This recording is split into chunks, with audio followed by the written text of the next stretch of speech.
Estamos aqui para falar do quarto e último encontro de Geodesign. Observem que a nossa lista está só crescendo, mas eu acho que nós vamos parar em 12 regiões metropolitanas mesmo, para a gente depois gastar um tempo analisando as produções e planejando o material de apresentação, tá? Vocês veem aí algumas universidades que se incorporaram nos últimos dias, e talvez, junto com a Universidade Federal de Tocantins, se incorpore também a USP de São Paulo de Rio Claro, porque eles estão querendo somar para participar de algum geodesign. Então, essa lista é dinâmica, graças a Deus, já somos um grupo grande, um grupo colaborativo e muito bacana. Pois bem, minhas cachorras estão latindo, mas eu vou seguir em frente. Hoje, o objetivo é falar das metas, das expectativas deste último encontro. Então, como das outras vezes, eu vou gravar este vídeo explicando as expectativas e um segundo vídeo em como cumprir essas expectativas usando o Giscolab. Pois bem, você já sabe, mas não custa nada reforçar que estamos trabalhando com 10 temas. Por que eu estou reforçando isso? Principalmente neste último dia de workshop, garantam que vocês fizeram propostas para todos os temas, que todas as 10 cores estarão lá na forma de balõezinhos ou na forma de linhas, tá? E no caso de crédito de carbono, na forma de polígonos. Não se esqueçam, pessoal, de usar polígonos somente para crédito de carbono. Teve grupo que distraiu e desenhou polígono para outros temas. Não se esqueçam disto, tá bom? Então, cuidem para verificar se neste último encontro vocês estão contemplando todas as temáticas e se estão trabalhando bonitinho com pontos e linhas fechadas para todos os sistemas, exceto crédito de carbono, e polígonos fechados para crédito de carbono. Pois bem, então, isso aí está aumentando, faltou aí o desenho de palmas, mas isso é dinâmico e somos hoje 12 grupos. Você já sabe da expectativa do Carl Steinitz, que é a gente partir de um cenário atual e fazer um planejamento para 2050. Alguns subitamente para 2050 sem colocar inovações, que é o que ele chama de não adopter, aquele que não adota inovações. Já alguns começam um pouco tradicionais, mas para 2050 começam a colocar algumas inovações, que é o que ele chama de late adopter, porém não dá tempo de fazer muitas inovações porque você não se preparou em 2035. E o cenário de hoje, que é o nosso cenário assim, ousado, muitas inovações, mandando ver, é o cenário do Early Adopter, que está partindo do pressuposto de que eu já fiz propostas boas para 2035, então posso chegar em 2050 com muitas inovações, certo? Pois bem, então só relembrando, né, para reforçar, no primeiro dia a gente fez enriquecimento de leitura, que é o cenário atual, alguns grupos divididos em A e B, outros grupos menores direto no grupo A. No segundo dia, trabalhamos sem inovação, separados no grupo A e no grupo B, sendo que o grupo A propôs para 2035 e o grupo B para 2050. Quem está trabalhando com grupos menores, eventualmente o mesmo grupo fez 2035 e depois avançou para 2050. No terceiro dia, foi na semana passada, nós já começamos a considerar inovações. Mas como que isso aconteceu? O grupo A foi lá e já propôs inovações para 2035, porque ele é o Early Adopter, aquele que adota inovações rapidinho. Então, já para 2035, eu já estou colocando coisas diferentes. Já o grupo B, ele é um Late Adopter, ele não é tão ousado, ele demora um pouquinho para aceitar inovações. Então, ele olha o que o grupo A propôs para 2035. Então, ele começa as tarefas do dia olhando lá o que o grupo A propôs para 2035 e aí ele faz a proposta para 2050. Só que ele estava um pouco travado. Por que ele estava um pouco travado?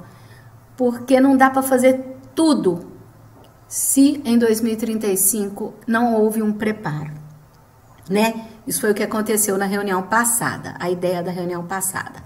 Já a reunião de hoje, tchan, tchan, tchan, tchan, se sintam muito livres para propor muitas inovações, porque é o grupo do Early Adopter. Aquele que fez o para casa em 2035, já começou a propor coisas ali, e agora ele vai ser ousado com muitas inovações para 2050. Pessoal, aproveitem esse outro workshop para soltar suas ideias, tá? Fiquem com medo de propor, não.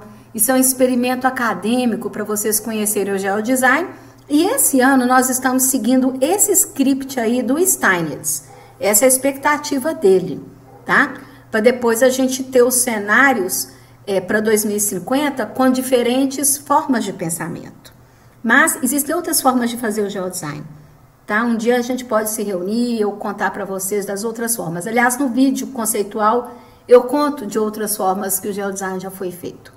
Então, desta vez, aproveitem para trabalhar com este tema da inovação, tá bom? Pois bem, mas o que vai acontecer, gente, neste quarto e último encontro? 2050, tanto o grupo A quanto o grupo B vão precisar olhar o que o grupo A propôs para 2035. Por quê? Se o grupo A não inovou muito em 2035, eu tenho que ver se eu consigo chegar em 2050 propondo muitas coisas, tá bom? Então, sejam ousados, sejam muito inovadores, mas comecem verificando o que o grupo A plantou em 2035 para vocês colherem em 2050. E aí, tanto como o grupo A, como para o grupo B, a mesma coisa. Bem, gente, a gente continua trabalhando com aquela simbologia de cores, né, padronizada pelo Steinitz. A gente continua com o combinado de usar estrelas na forma de pontos, ou linhas vazadas, ou linhas sem precisar fechar, né, linhas para elementos lineares do tipo para recursos hídricos, para transporte, né, para algumas coisas o elemento é naturalmente linear. E quando eu precisar fazer áreas, linhas que se fecham, mas ficam com o conteúdo vazado. Isso para todos os sistemas, exceto crédito de carbono. Estejam atentos a isso, tá? No crédito de carbono a gente desenha com polígonos, porque da mesma forma que na reunião passada, vocês já viram o cálculo automático do crédito de carbono, do número de árvores e do percentual proposto de incremento. Vocês vão usar isso de novo e dessa vez isto é fundamental, porque é a última proposta, o último dia. Bem, mais uma vez vocês vão usar os assumptions, que é aquela coleção de ideias que tem aí nesse site, né? Tem nesse link, que foi proposto pelo grupo do IGC. Então, mais uma vez vocês vão lá pegar aquelas inovações que tem no nome delas, a associação com 2050. Vocês podem ser bem ousados dessa vez, pegar aquelas mais ousadas e bacanas que vocês acharem possíveis para o Brasil, né? Claro, não pode ser uma coisa descolada para o Brasil e para a realidade de vocês, né? E, se quiserem, também façam os seus assumptions, as suas ideias. Sejam criativos, se soltem. E aí, na hora de colocar as ideias criadas por vocês, que não estão na lista deles, vocês podem pegar até as siglas de coisas que são parecidas, que estão lá no site deles. Ou então criar uma sigla própria, tá? Com as novas ideias que vocês estão propondo. Então, em síntese, se soltem. Peguem coisas que são ideias de lá, mas se soltem também em novas ideias. Então, aí esse slide é só para destacar que elas têm um código, por exemplo, essa que eu marquei aí, ó, é o WAT2, que poderia ser implantado em 2050 ou 2035, depende da condição do lugar, tá? Se vocês acham que dá para propor em 2050, vocês vão ter proposto na reunião passada, se não, vamos lançá-la para 2035, tá bom? E com o código que tem lá, né, o WAT. Se vocês estão propondo coisas novas, coloquem o código do assunto e talvez um outro código associando a ideia nova de vocês. com nome para ela, alguma coisa assim. Bem, desta vez, gente, não pode fugir de garantir o alcance de 30% de ampliação do crédito de carbono. Quando a gente estava projetando lá para 2035, a gente poderia até ter pensado assim, ah não, até 2035 eu incremento 10%, para lá em 2050 eu chegar aos 30%. Pode ter sido. Só que agora, este é o último dia. Nós temos que garantir o mínimo de 30% de ampliação de área, de ampliação da conservação do crédito de carbono, da ampliação do número de árvores e por aí vai. Pelo menos 30%. 30% é o mínimo. Quem achar que a região tem fôlego para incrementar mais do que 30%, pode fazer mais do que 30%. Os widgets lá do Discolab vão estar monitorando essa performance de vocês o tempo todo. E lembrando que no tema crédito de carbono, nós vamos usar as 3 palavrinhas na frente das ideias. O conservando, o ampliando e o criando. São as ideias lá propostas pelo grupo da USP, organizadas lá pelo professor Paulo Pellegrino e o grupo dele. Muito bem. Lembrando, como é que é isto, né? Eu conservo áreas que já estão bacana, mas eu preciso continuar dando manutenção e fazendo reimplantação das espécies, tá certo? Me perguntaram se isso poderia ser numa unidade de conservação. Sim, pode. Você pode pôr recursos numa unidade de conservação para ela se manter sempre bem. Aí é o pensamento do conservando. O ampliando para melhorar os fragmentos, para eles se tornarem fragmentos robustos. E o criando é onde não tem e que eu gostaria de criar uma condição. Tá certo, gente? Como é que nós chegamos? Isso aí vocês já sabem, né? Como é que vocês podem usar as métricas para planejar o criando, o ampliando e o conservando? É a mesma lógica da semana passada. Pois bem, como é que nós chegamos nesses números mágicos que à medida que vocês vão fazendo, eles dinamicamente falam quantas árvores foram colocadas ali, quanto que você recuperou de crédito de carbono, etc. Nós partimos desse mapa, é um estudo disponibilizado pela ESRI, no site da ArcGIS, onde existe esse mapa que a gente faz download. Ele já tem, gente, um quantitativo de árvores praticadas por unidade territorial de 30 segundos por 30 segundos. Então, a gente pegou cada região metropolitana, pegamos lá os polígonos de vegetação robusta, fizemos a extração nesses mapas, nesse mapa, tá? E computamos quanto de árvore que tinha ali na vegetação robusta. Com isso, a gente chegou a uma performance por região de quanto de árvore, por média, acontece numa vegetação robusta. E chegamos a essa tabela aí, né? Então, cada um tem a sua tipologia de vegetação, em alguns lugares mais de uma tipologia. Quando a gente praticar os 30%, gente, vai ser o somatório dos diferentes biomas. Então, eu, por exemplo, aqui, eu posso propor no Cerrado, eu posso propor na Mata Atlântica, e o meu crédito de carbono ele vai estar sendo computado pela soma dos dois, pela soma das propostas em ambos os ambientes, tá? Quem tem só um ambiente vai propor naquele ambiente ali.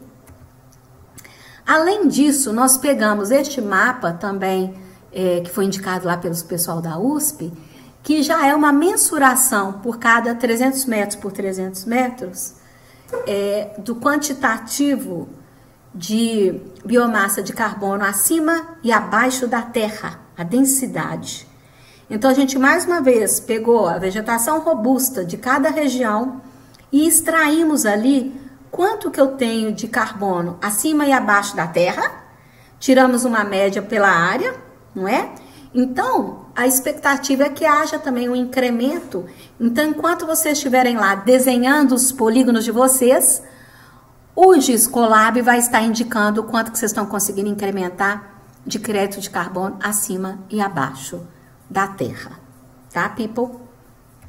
Pois bem, então, gente, esse é o 4º e último dia, no qual tanto A quanto B vão trabalhar o cenário de 2050, ousadamente, com muitas inovações, não tenham medo de propor, se soltem, aproveitem, faz de conta que vocês são governadores do estado. Mandem ver, gente, mandem ver, sem medo, tá? É um experimento. Bem, mas além disto, o que vai ser necessário fazer? Aqueles que estão com grupos grandes, muitos alunos, muitos participantes, precisaram dividir o seu trabalho necessariamente em A e B, porque alguns que estão com grupos pequenos, gente, fizeram, por exemplo, o enriquecimento de leitura só no A. Ou fizeram o 100 inovações, todo mundo junto 2035, depois todo mundo junto 2050. Aqueles que estão com grupos muito pequenos. Mas a maioria está com grupo grande, tá, gente? A maioria está com grupo grande. Então, o que vai acontecer? Notem bem, o design do grupo A é muitas inovações 2050. O design do grupo B também é muitas inovações 2050. Então, na verdade, hoje, grupo A e grupo B estão fazendo a mesma coisa. É a mesma meta, o mesmo foco.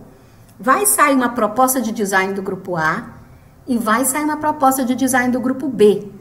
Como é que nós vamos integrar essas duas propostas para virar um design só? O que vai acontecer?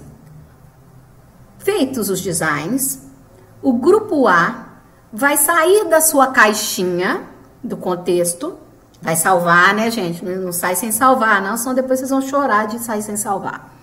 O grupo A vai salvar, vai sair da sua caixinha e vai entrar na caixinha do grupo B. Muitas inovações 2050, grupo B. Lá, o grupo A vai ler as propostas do grupo B e vai deixar comentários. Esses comentários são chamados diálogos. Depois vocês vão ver lá no Giscolab como que isso é feito. O grupo B, por sua vez, vai salvar a sua proposta de design. Não esquece de salvar. Salva, salva, salva, salva em vários lugares. Sai do contexto salvando. Bem, feito isso, o grupo B vai entrar na caixinha do grupo A, no contexto do grupo A, que é muitas inovações 2050 grupo A. E vai ler cada uma das propostas e vai deixar lá comentários na forma de diálogos. Além de deixar comentários, vocês vão votar nas ideias dos colegas do outro grupo. Então, por exemplo, o grupo B foi lá para a caixinha do grupo A, além de fazer comentários, vai em cada proposta colocar o like ou o don't like, se ele aprova ou não aprova. Vamos supor que eu fui lá e deixei um comentário assim: a ideia é interessante, mas ela é por demais cara para esse território, ainda que em 2050. Não vejo como ter uma sustentação econômica para essa proposta. Então, eu deixei lá um comentário com tranquilidade, com liberdade, é no sentido de ajudar. Aí eu vou lá e coloco o don't like. Ou eu fui lá na proposta e gostei demais, só que eu acho que ela poderia ser em outra posição do território. Aí eu vou lá nos comentários e falo: nossa, essa proposta é muito interessante, tem tudo a ver com a região, é uma ideia muito boa, acho que pode dar certo. Só que repense talvez em colocar em tal lugar. Mas a ideia em si é boa. Aí eu vou lá e dou um like.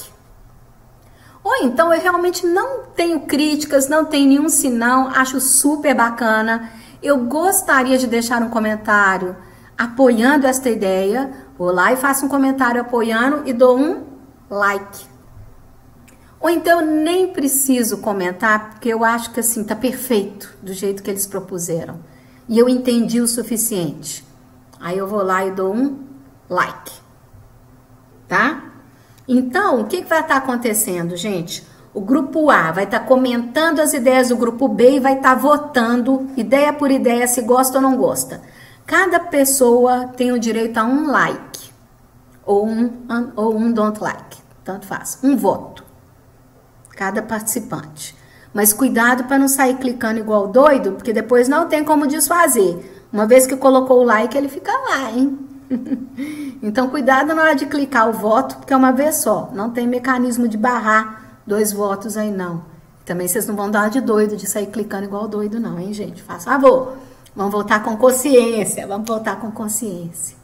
Então, vai estar acontecendo isso de um grupo em relação ao outro. E salvem. Antes de terminar isso dos comentários, terminou os comentários, colocou os votos, lá no Discolab eu vou explicar como, salva, não esquece de salvar. Sai da caixinha do grupo alheio e volte para a própria caixinha, para ler os comentários que eles deixaram lá para vocês. E agora vocês têm o direito de votar nas ideias do próprio grupo de vocês. Aí vocês poderiam falar assim, não, por que eu vou votar nas ideias do meu grupo? Se era do meu grupo, eu estava concordando, acho que são todas ótimas. Talvez você mude de ideia se tiver algum comentário que te faça pensar. Então, uma última oportunidade para você verificar se uma ideia, ainda que proposta por você, não poderia ser retirada por enquanto. Entenderam? É uma oportunidade de ouvir o que os outros pensam sobre as suas ideias e de, eventualmente, revisar a sua posição, recuando. Ou então, mantendo, tipo, não, ó, eles não gostaram, eles até comentaram aqui uma crítica, mas eu não concordo, então eu continuo achando que eu gosto, eu voto como positivo. Tá bom, gente? E aí, no final, o que nós vamos ter? As ideias comentadas e o número de votos positivos e negativos, o que é uma negociação final. Tá ok? Bem, os grupos pequenos. Aí vocês falam, e agora eu quero ser de um grupo pequeno, porque vai ser muito mais simples. Lê do engano, lê do engano. O que o grupo pequeno vai fazer? Ele vai chegar à sua proposta de design. Todo mundo trabalhando lá em 2050, grupo A. Todo mundo junto. Ok. Terminou e salvou a proposta? Todos os participantes vão comentar. Por quê? Por mais que eu tenha seguido ali o debate, pode ter algum momento que uma coisa ficou entalada, que eu não fiquei muito satisfeita, que eu queria complementar alguma coisa. Então, vai ter diálogo. Vai ter diálogo. E vai ter votação. Porque não é porque eu participei do grupo em tempo todo que eu gosto de tudo. Então, eu tenho direito ao comentário, eu tenho direito ao diálogo e tenho direito à votação. Por que eu falei que o pessoal ia pensar assim, nossa, agora eu quero ser do grupo A, porque quero ser do grupo pequeno, porque vai fazer uma coisa só, não tem tanto vai e vem, não tem tanta setinha. E por que eu falei que é lei do engano? Cada grupo fez uma proposta de design. Cada grupo fez uma proposta de design. Cada grupo faz um comentário na caixinha alheia ou na própria caixinha. Então, comentários são feitos da mesma forma. Só na votação é que diferencia um pouco o tanto de trabalho. Por quê? Quando eu tenho grupo A e grupo B, eu voto no grupo alheio e voto no meu grupo. Mas votar, gente, é só ir lá, olhar a proposta e colocar mãozinha para cima, mãozinha para baixo. Isso é muito rápido. Já esse daqui, vai votar as ideias do próprio grupo. Então, por isso que eu falei que não fiquem assim achando, eu queria ter um grupo pequeno porque ia ser mais fácil. Não, é a mesma coisa em termos dos passos que nós vamos fazer, tá? Os coordenadores de área, fiquem à vontade para planejar eventuais ajustes de tempo, tarefas, porque a ideia é esta, tá, gente? Aí no final nós vamos ter ali o cenário super inovador para 2050 do Early Adopter. E vamos fazer uma síntese de grupo A e grupo B quando for necessário, ou já vamos ter a proposta ali do grupo somado quando o grupo for pequeno. Então, caríssimos, quais foram as metas desse quarto e último dia de encontro? Vou sentir falta de vocês, mas nós vamos fazer ainda tarefinhas aí, junto com os coordenadores, quando a gente acabar isso tudo, viu? Nós vamos montar um questionário bem bacana e tranquilo de vocês responderem, para a gente avaliar o que foi essa experiência. Depois nós vamos montar as apresentações para esse encontro mundial. E a notícia boa que o Brian Orland, que está organizador lá do evento deste ano, nos escreveu, é que o evento vai ser de livre acesso a todo mundo que quiser assistir, e ele incentivou muito a todos os estudantes, a todos os profissionais, a todos os técnicos envolvidos a seguirem o evento, até para a gente ver essa performance do Brasil em relação aos outros participantes do mundo, tá? Então a gente não vai deixar de se falar assim de uma hora para outra não, mas vamos lá. O que foi a expectativa desse último encontro, quarto e último encontro de workshop? Incluir inovações que podem surgir em 2050 através dos assumptions, que é aquela coleção de ideias que eles colocam, tá? Mas, se vocês tiverem ideias próprias, por favor, ousem, sejam criativos, tá? Aproveitem que a gente pode ser criativo, né? Não necessariamente fazer, mas ser criativo a gente pode. Atingir a meta de 30% de incremento do crédito de carbono, porque já será 2050. Então, abaixo de 30 nós não queremos ficar. Podemos ficar acima. Abaixo de 30, não. Aproveitar esses mecanismos de cálculo das metas, que são os targets, que vão estar lá o tempo todo balizando o trabalho de vocês. E, finalmente, vocês vão ter oportunidade de usar o mecanismo de diálogos e de votação, que em outros workshops, gente, foi extremamente útil. No experimento que nós fizemos de votação da OP, do Orçamento Participativo em Belo Horizonte, foi o último que a gente fez, então por isso eu estou citando ele, mas a gente fez outros. Foi bacana demais ver o pessoal votar as prioridades do orçamento participativo, mas não é um voto vazio, é um voto com comentários, com diálogos, com justificativa, o que é um amadurecimento em termos de participação, de cocriação de ideias, de planejamento realmente baseado em compartilhamento e cocriação de ideias. Tá certo, people? Então, por enquanto eu agradeço, mas vou agora colocar o vídeo de como fazer isso tudo no Giscolab.